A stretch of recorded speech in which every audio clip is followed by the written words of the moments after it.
জীবন। বলছে সর্বলোক ছাড়ে যারে অপযশ বলি, দেবগণ মাগে এবে তার পদধূলি। গৌরাঙ্গের করুণায় সোনার বাংলা কি দেখলো? নারী জাতির মুক্তি দেখলো।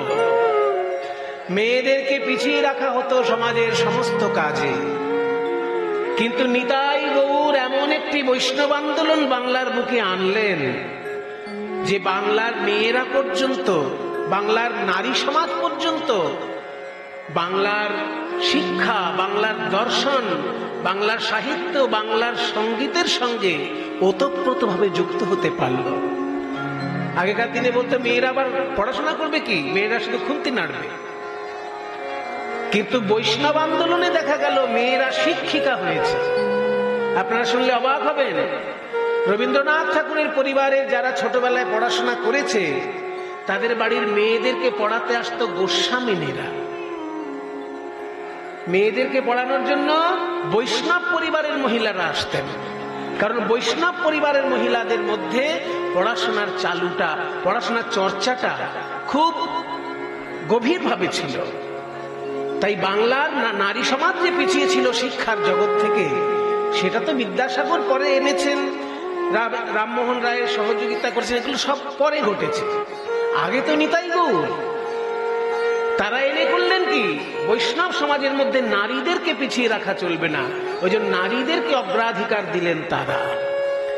নিত্যানন্দ প্রভু যখন দেহত্যাগ করলেন, তারপরে জাহ্নবা মা বৈষ্ণব ধর্মের হাল ধরেছিলেন। তাহলে নারীর কাছে দীক্ষা নিচ্ছে কত বড় বড় মানুষ, কত বড় বড় পণ্ডিত লোক। তাই বলা হচ্ছে যে নারীদের যে একটা মুক্তি, সেটাও ঘটলো এই বৈষ্ণব আন্দোলনের ফলে, যেটা আগে ভাবাই যেত না বাংলার মুখে। তাই গৌরাঙ্গ করুণার কথা বলিবারে নারী, সংকীর্তন মাঝে নাচে কুলের বৌহারি। আরো শুনবে, ছোট জাতের মানুষকে অসম্মান করা হতো, কিন্তু মহাপ্রভুর বৈষ্ণব আন্দোলন এসে ছোট জাত বড় জাত সবাইকে একাকার করে দিল। হরিদাস ঠাকুর মুসলমান পরিবারে জন্ম নিয়েছিলেন, কিন্তু তাকেও মহাপ্রভু কোলে করে নৃত্য করেছেন। পুরীধামে যখন তিনি দেহত্যাগ করলেন, মহাপ্রভু তাকে কোলে করে নৃত্য করে নিজে হাতে সমাধি দিয়েছেন। এটা ভাবা যায়? পুরীর মতন জায়গায় মহাপ্রভু নিজে হাতে কোলে করে হরিদাসকে নিয়ে নাচছেন। ছোট জাত বড় জাত সব মুছে দিলেন আমার নিতাই গৌর এসে। তাই বলছেন সর্বলোকে ছাড়ে যারে অপযশ বলি।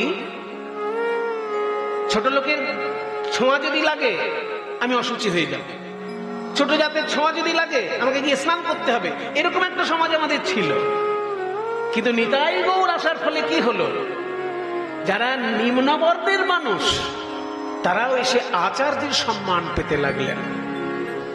এমনকি ব্রাহ্মণগণ পদ লেখার সময় পদের পাশে নিজের নামের পাশে দাস লিখতে শুরু করতেন। এটা কোনোদিন ভাবা যায়?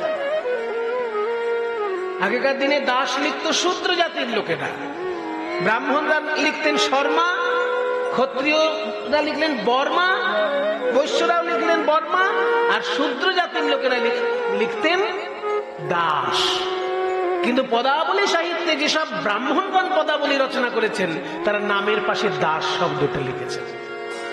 যেমন যদুনন্দন দাস, তার আসল নাম যদুনন্দন চক্রবর্তী, কিন্তু তিনি যখনই পদ লিখছেন দ্বিজ যদুনন্দনে কয়, দ্বিজ যদুনাথে কয়, এরকম ভাবে যখন নাম দিচ্ছেন পদে, দেখছেন পদে খুব ভাব ফুটছে না।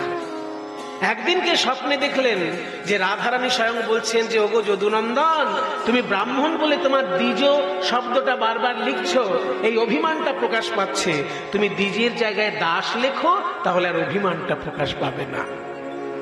তাই পরের থেকে আর দ্বিজ না লিখে তিনি যদুনন্দন দাস, যদুনাথ দাস নামে পদাবলী লিখতে লাগলেন। তাহলে ব্রাহ্মণ তার অহংকার ছেড়ে নিচে নেমে আসলো, আর অব্রাহ্মণ যারা অপমানিত হচ্ছিল, তারা আচার্যের আসন পেয়ে সমাজের উপরে স্থান পেল। এই হলো বাংলায় বৈষ্ণব ধর্মের মহাপ্রভাব। শুধু কি তাই? ওই দেখো, যারে দেখে তারে বলে বলে লহরি নাম গো, যারে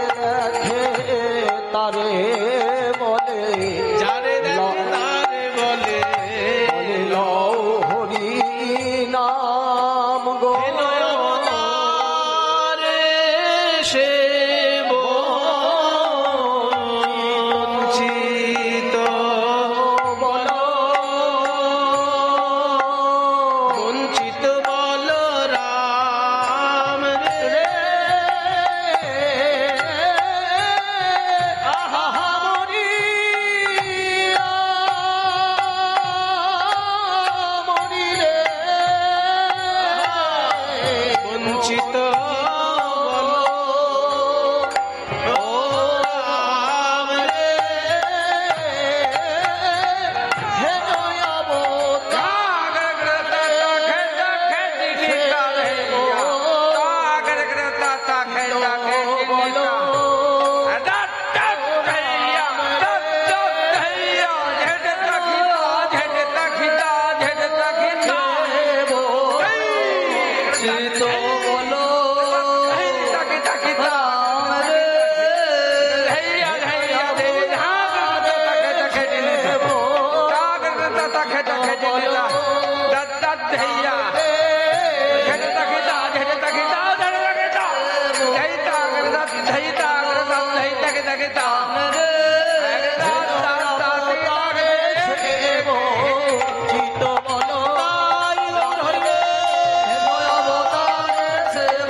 পদকর্তা বলরাম দাস লিখলেন এই সুন্দর পদটি, যে বাংলার সমাজে নিতাই গৌরের ভাবান্দোলনের প্রভাব কি কি পড়ল। এক নম্বর হচ্ছে, এরকম অবতার হয়ই না যে ব্রহ্মার দুর্লভ প্রেম এনে আমাদের মধ্যে বিতরণ করলেন। দ্বিতীয় বলা হলো, নারীর মুক্তি ঘটল কি সাহিত্যে, কি সঙ্গীতে, কি দর্শনে, কি সমাজে নারীর মুক্তি ঘটালো বৈষ্ণব আন্দোলন। তৃতীয় বললেন, নিম্নবর্ণের মানুষকে উচ্চ আসন দিল বৈষ্ণব আন্দোলন। আরো বললেন, যবনেও নাচে গায়ে বলে হরিনাম, হেন অবতারে সে বঞ্চিত বলরাম। গৌরাঙ্গ মহাপ্রভুর কৃপায় আমরা সব পেলাম সোনার বাংলায়। এইবার আমরা দেখব যে এই বৈষ্ণব ধর্মের যারা প্রতিষ্ঠাতা তারা কারা। তাদের মধ্যে একজনের কথা আজকে আমরা শুনব। বৈষ্ণব ধর্মের প্রতিষ্ঠাতা কারা, এই কথাটা বলেছেন কে জানেন? যাকে সবাই ভয় পায়, যার নাম শুনলেই লোকে ভয় পায়, সেই দেবতা এই কথাটি বলেছেন। সেই দেবতাটির নাম হচ্ছে যমরাজ। যমরাজ যখন অজামিলকে ধরে আনার জন্য যমদূতদেরকে পাঠিয়েছিল, অজামিলের নাম শুনেছেন তো? সেই যে ব্রাহ্মণের লোক ছেলে ছিল, তারপর এক চণ্ডালিনীকে ভালোবেসে ব্রাহ্মণের ধর্মকর্ম সব শেষ হয়ে গেল। চণ্ডালিনীর ধর্ম মানে চণ্ডালিনীর আচার ব্যবহার সে গ্রহণ করলো, ব্রাহ্মণত্ব সব শেষ, গায়ত্রী মন্ত্রতন্ত্র সব ভুলে গেছে চণ্ডালিনীর প্রেমে পড়ে। সেই লোকটির নাম হচ্ছে অজামিল। এবার চণ্ডালিনীর থেকে তার এক এক করে সন্তান হয়েছে, অনেকগুলো সন্তান, কিন্তু শেষ সন্তানটির নাম হচ্ছে, কারোর নাম লালটু, কারোর নাম বল্টু, কারোর নাম পল্টু, লালটু বল্টু পল্টু মিন্টু সিন্টু এইসব নাম। কিন্তু লোমস মুনি বলে একজন মুনি এসেছিলেন অতিথি হয়ে। তিনি বলেছিলেন, আমি যখন অতিথি হয়ে এসেছি, একজন মুনি মানুষ, তোমাকে একটা কথা বলি, তুমি শোনো। 10খানা ছেলে হয়েছে, 9টা ছেলের নাম রেখেছো লালটু বল্টু পিন্টু সন্টু এইসব রেখেছো, কিন্তু একটা ছেলের নাম রাখো নারায়ণ, যাতে চলতে ফিরতে তুমি ভগবানের নাম নিতে পারো।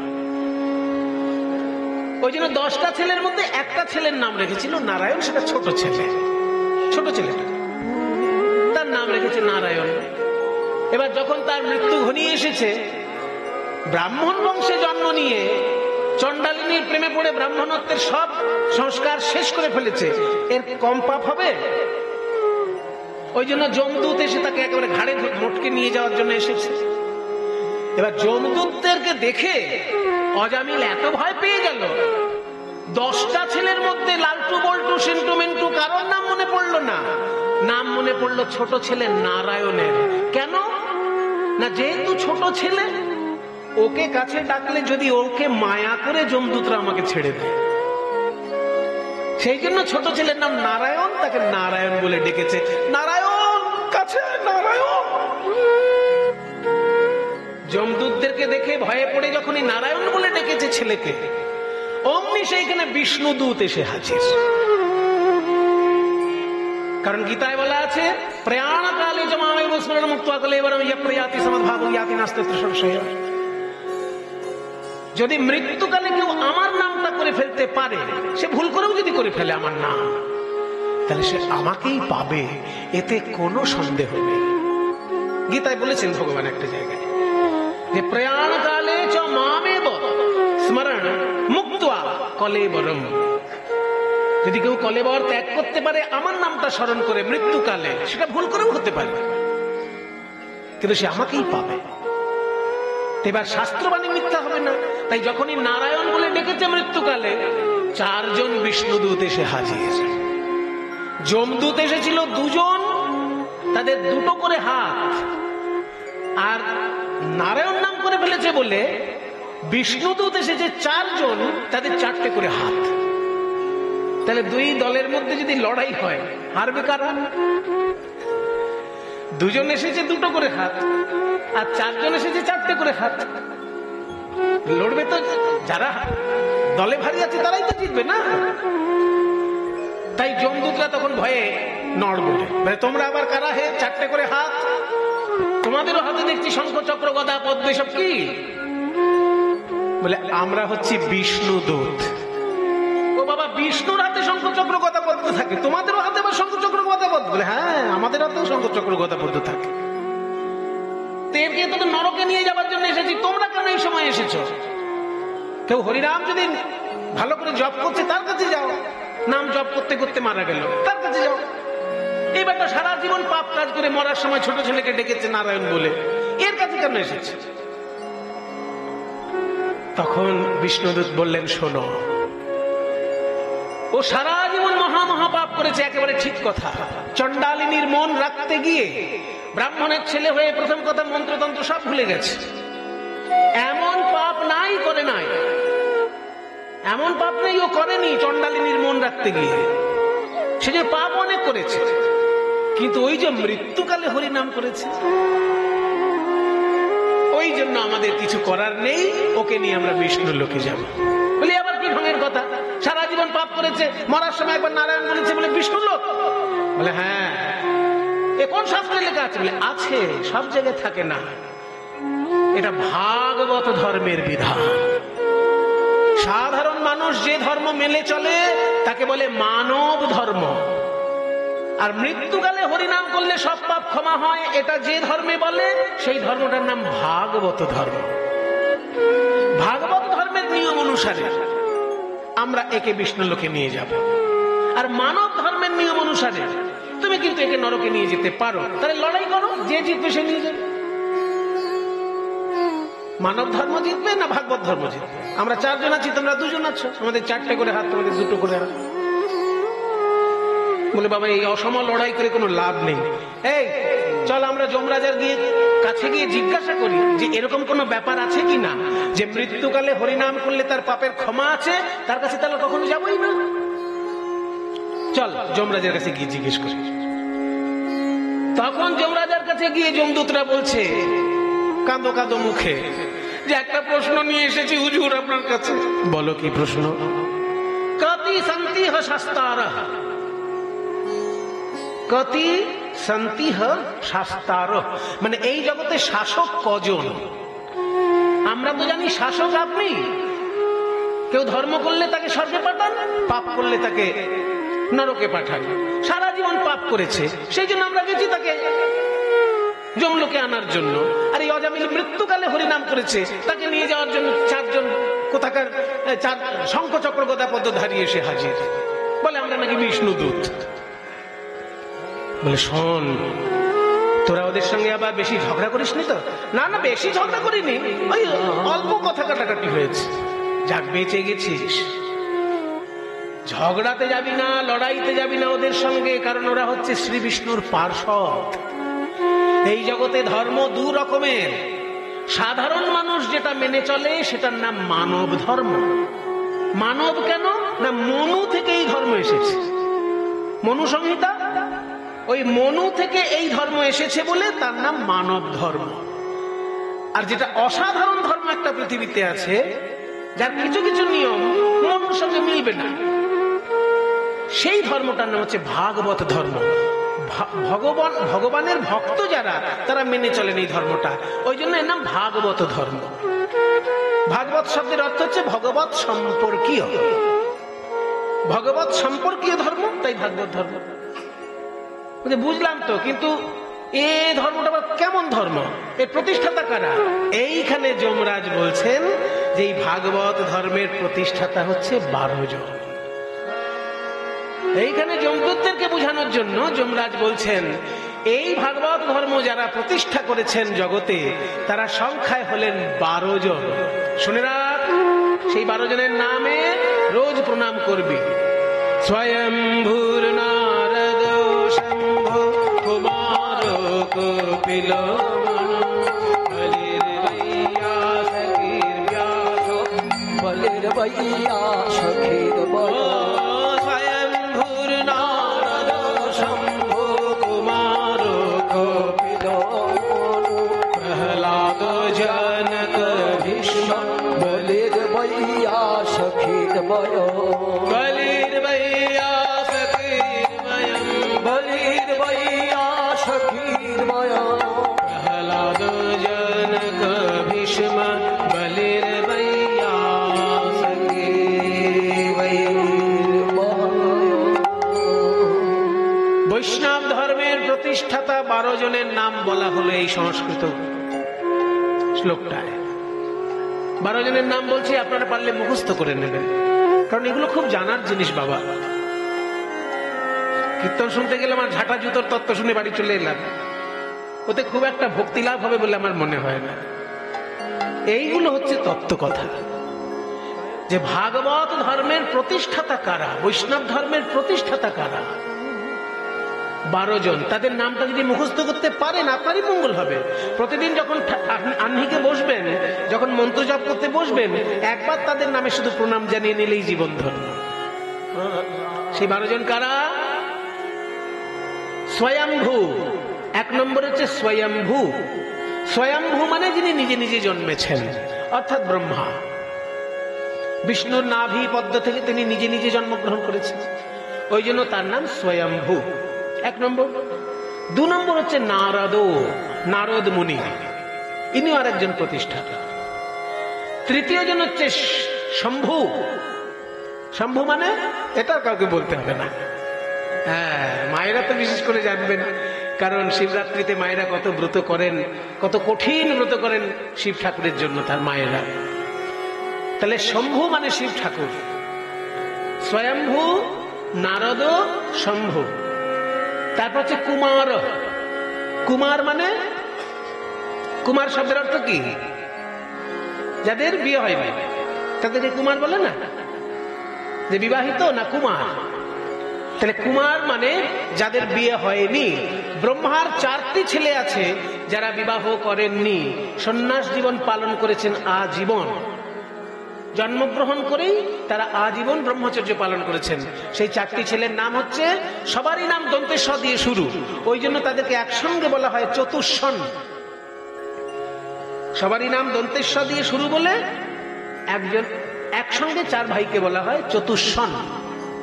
নামগুলি হলো সনক, সনাতন, সনন্দ, সনত কুমার। এই 4 জন হচ্ছে কুমার। তাহলে স্বয়ম্ভু, নারদ, শম্ভু, কুমার। তারপর কে? কপিল। কপিল মুনির নাম শুনেছেন? সেই যে যিনি যোগ তত্ত্ব বিশ্লেষণ করেছেন, মাকে শিক্ষা দিয়েছেন জ্ঞান। আমাদের দেশে এমন অবতার আসে যারা মাকেও শিক্ষা দেয়, মায়ের কোলে শিক্ষা পেয়ে আমরা বড় হই, কিন্তু আমাদের দেশে এমন অবতার এসেছেন যারা জন্ম নিয়ে মাকেও শিক্ষা দিয়েছেন। কপিল দেবের মায়ের নাম ছিল দেবহূতি। দেবহূতি জিজ্ঞাসা করেছিল যে তুই তো ভগবানের অংশ হয়ে জন্ম নিয়েছিস, আমাকে একটু তত্ত্ব কথা শোনা বাবা, যাতে আমার এই জীবনেই মুক্তি লাভ ঘটে। তখন একের পর এক তত্ত্ব কথা কপিল মাকে বলেছিল।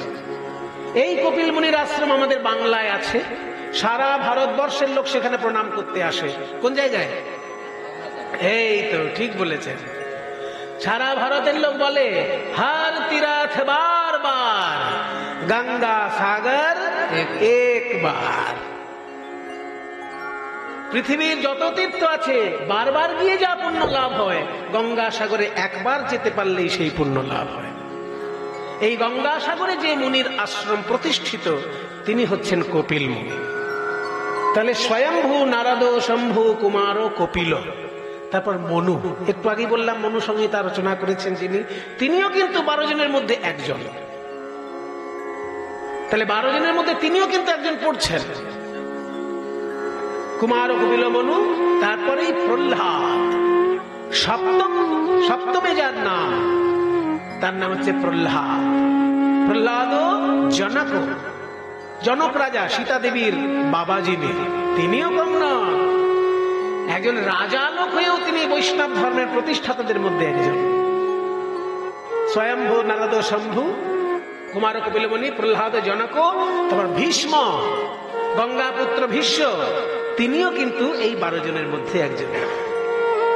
বলি, এই প্রহ্লাদেরই বংশে জন্মগ্রহণ করেছে বলি রাজা, তিনিও কিন্তু একজন বৈষ্ণব ধর্মের প্রতিষ্ঠাতা। বলি বৈয়াসকি, বৈয়াসকি মানে ব্যাসদেবের পুত্র সুখদেব। বৈয়াসকি মানে ব্যাসদেবের পুত্র অর্থাৎ সুখদেব, তিনিও 12 জনের মধ্যে একজন। তাহলে এতক্ষণ পর্যন্ত কটা হলো? স্বয়ম্ভু, নারদ, শম্ভু, কুমার, কপিল, মনু, প্রহ্লাদ, জনক, ভীষ্ম, বলি, বৈয়াসকি। কটা হলো অব্দি? 11 জন হয়েছে। ওই 12 জন তো হলো না।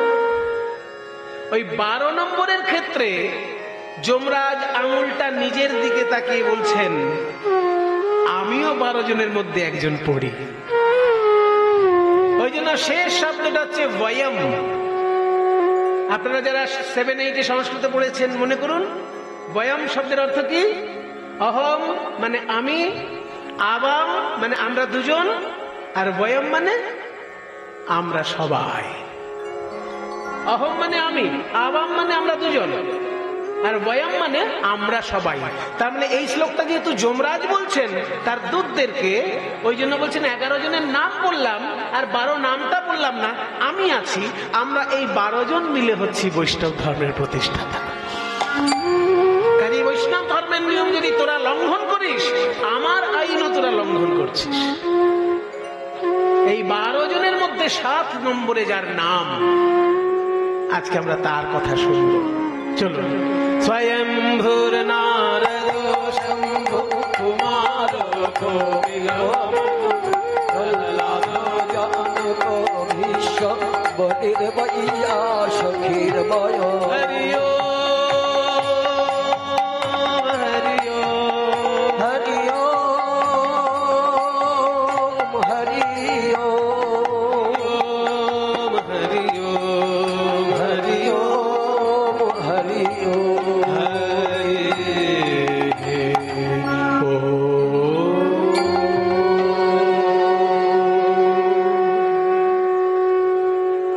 সত্যযুগ হলো সৃষ্টি তত্ত্বের যুগ। যখন সত্যযুগে একের পর এক সৃষ্টি হচ্ছে, ভালো ভালো সম্প্রদায়ের যেমন সৃষ্টি হচ্ছে, শক্তিশালী সম্প্রদায়েরও সৃষ্টি হচ্ছে। শক্তিশালী সম্প্রদায়ের মধ্যে কেউ হচ্ছে দৈত্য, কেউ হচ্ছে দানব, কেউ হচ্ছে রাক্ষস। এই সবাই কিন্তু এক ধরনের নয়। আমরা বাঙালিরা উচ্চারণের সময় একই বলি, দৈত্য, দানব, রাক্ষস। কিন্তু দৈত্য আলাদা, দানব আলাদা, আর রাক্ষস আলাদা। দৈত্য কারা? না, যারা দিতির গর্ভে জন্মগ্রহণ করেছেন। কশ্যপ রাজার, কশ্যপ ঋষির একাধিক স্ত্রী আছে। অনেকের গোত্র আছে না, কাশ্যপ গোত্র আছে আপনাদের মধ্যে? কারণ আছে তো। আছে কাশ্যপ গোত্র। তাহলে কাশ্যপ গোত্রটা এসেছে কশ্যপ ঋষি থেকে।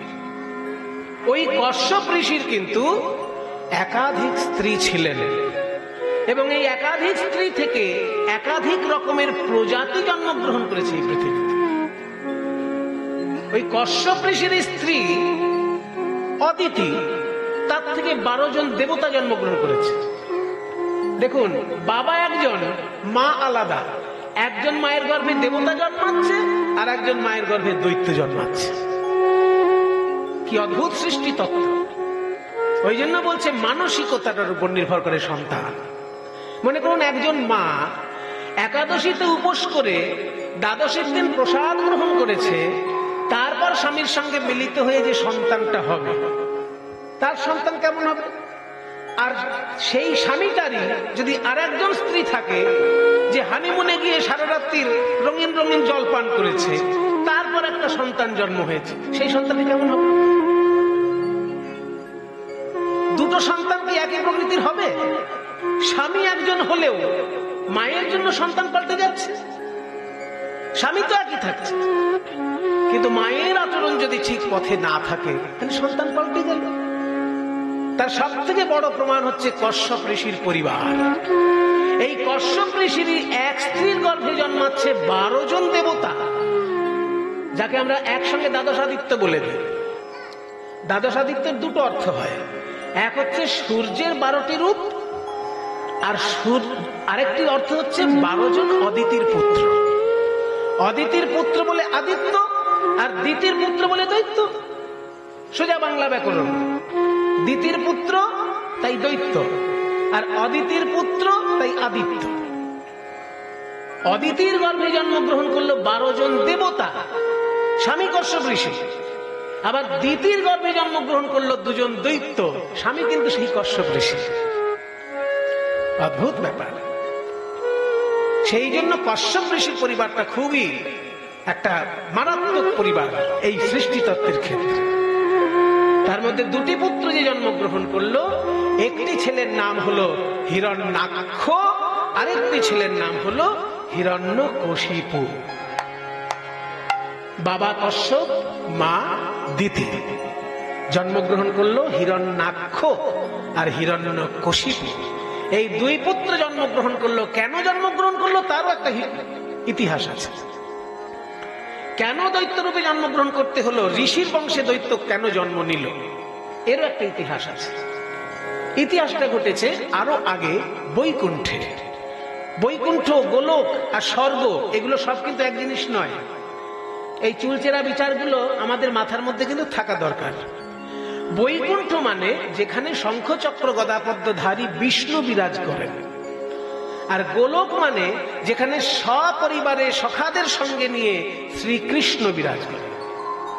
কৃষ্ণের যে অবস্থান ভূমি নিত্য ধাম সেটা হচ্ছে গোলক, আর বিষ্ণুর যে অবস্থান ভূমি তার নাম হচ্ছে বৈকুণ্ঠ, আর দেবতাগণ যেখানে থাকেন তার নাম স্বর্গ। কাজে স্বর্গ, বৈকুণ্ঠ, গোলক এগুলো শুনতে কাছাকাছি হলেও জায়গাগুলো কিন্তু এক নয়। তো যেটা বলতে যাচ্ছিলাম যে যখন বৈকুণ্ঠে বিষ্ণু বিরাজ করছেন শঙ্খচক্র গদাপদ্ম ধারণ করে, তখন সনক, সনাতন, সানন্দ, সনত কুমার এই 4 জন যে ব্রহ্মার পুত্র, একটু আগে বলেছি, যারা ছোটবেলা থেকেই ব্রহ্মচর্য গ্রহণ করেছেন, তাদের এতখানি ত্যাগ যে তারা বস্ত্রও পরতেন না। আমার মনে হয় এদের থেকেই বোধহয় দিগম্বর জৈনের ধারাটা হয়তো অক্ষুণ্ণ রয়েছে। জৈন সম্প্রদায়ের মধ্যে দেখবেন 2টো ধারা আছে। জৈন সম্প্রদায়ের মধ্যে 2 ধরনের সাধু হয়। এক ধরনের সাধু আছেন যারা কোনো বস্ত্রই পরেন না, তাদেরকে বলা হয় দিগম্বর জৈন। আর জৈনদের মধ্যে আর এক ধরনের সাধু আছেন যারা সাদা কাপড় পরেন, তাদেরকে বলা হয় শ্বেতাম্বর জৈন। তাহলে আমরা দেখেছি যে ত্যাগের যখন শেষ শিখরে পৌঁছে যায় কেউ, তখন সে কাপড়টাও পরে না। সেই রকমই ত্যাগ হচ্ছে ব্রহ্মার এই প্রথম 4 পুত্রের। তারা বস্ত্র পরিধান করতেন না এবং তাদের দেখতে 5 বছরের শিশুর মতো। বয়সে তারা হয়তো 100, 200, 1000 বছর বয়স হয়ে গেছে, কিন্তু দেখতে তাদের 5 বছর ছেলেরই মতো শরীরের গঠন। এবার ওই বস্ত্র না পরে যখনই বিষ্ণুর কাছে দেখা করতে এসেছেন, তখন বিষ্ণুর দরজায় 2 জন দারোয়ান ছিলেন, একজনের নাম জয়, একজনের নাম বিজয়। তারা সঙ্গে সঙ্গে দরজা আটকেছে, দাঁড়াও, কে তোমরা? ছোট ছোট বাচ্চা ছেলে, এরকম ভাবে ধুলো খেলা করতে করতে চলে এসেছো নারায়ণের কাছে? হে জয়, হে বিজয়, আমরা 4 জন কেউই বাচ্চা ছেলে নই, আমাদের দেখতে বাচ্চা ছেলের মতো, কিন্তু আমরা 4 জন হলাম ব্রহ্মার পুত্র। আমরা আবাল্য ব্রহ্মচারী, আমরা ভগবান বিষ্ণুর দর্শন প্রার্থী। ভগবান ভগবান বিষ্ণুর দর্শন প্রার্থী, জামা কাপড় থাকবে না গায়ে? কোন কোন ক্ষেত্রে জামা কাপড় না থাকাটাই ভালো। যেমন আমি একটা উদাহরণ দিচ্ছি, যদি কারোর গোপন অঙ্গে কোনো রোগ হয় আর সে যদি সেই রোগের ডাক্তারের কাছে যায়, তখন কি সে বলবে যে জামা কাপড় পরেই আমি ডাক্তারের চিকিৎসা করাবো?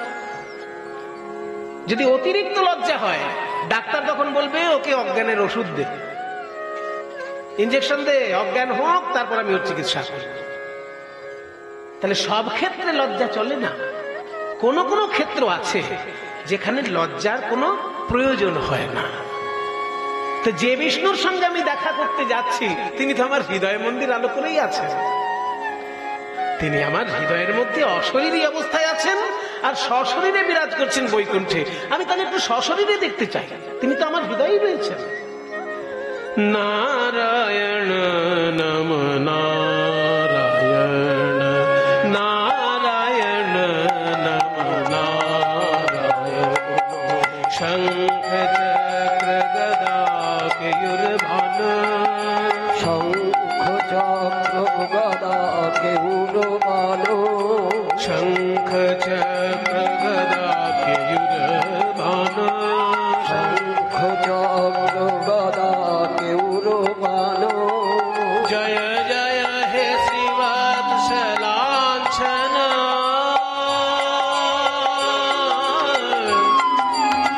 শ্রীবৎসলাঞ্ছন,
নারায়ণ নারায়ণ নারায়ণ নারায়ণ নারায়ণ